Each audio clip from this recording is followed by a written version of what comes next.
கதவு தட்டுன சத்தம் கேட்டதும் குருவிங்க, யார் அது? யாரு? நான் தான் உங்க நண்பன். கதவை திறங்க. நண்பனா? எங்களுக்கு நண்பர்கள் யாரும் கிடையாது. ஏ குருவிங்களா, கதவை திறங்க. உங்களை நான் இன்னைக்கு சாப்பிட போறேன். கதவை திறங்க. நரி கத்துனதும் அந்த குருவிங்க ரொம்ப பயந்துடுச்சு. ஏ குருவிங்களா, நான் சொல்றது கேட்கலையா? கதவை திறங்க. நாங்க திறக்க மாட்டோம். இங்க இருந்து போயிடு.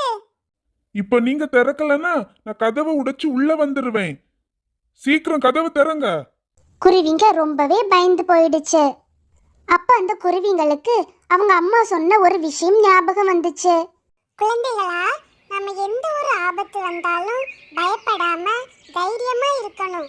தைரியமா இருந்தா எந்த ஒரு ஆபத்தையும் ஜெயிக்கலாம் அப்படின்னு அவங்க அம்மா சொன்னது அந்த குருவிங்களுக்கு ஞாபகம் வந்துச்சு. குருவி ஓடி போய் ஒரு நெருப்பு கட்டையை எடுத்துட்டு வந்து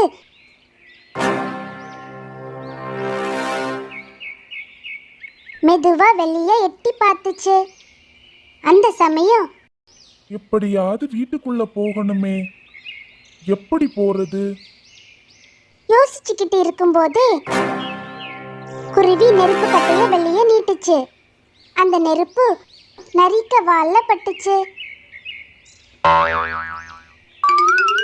நெருப்பு பட்டதும் நரி நெருப்பு நெருப்பு, ஐயோ நெருப்பு நெருப்பு அப்படின்னு கத்திக்கிட்டே ஓடி போச்சு.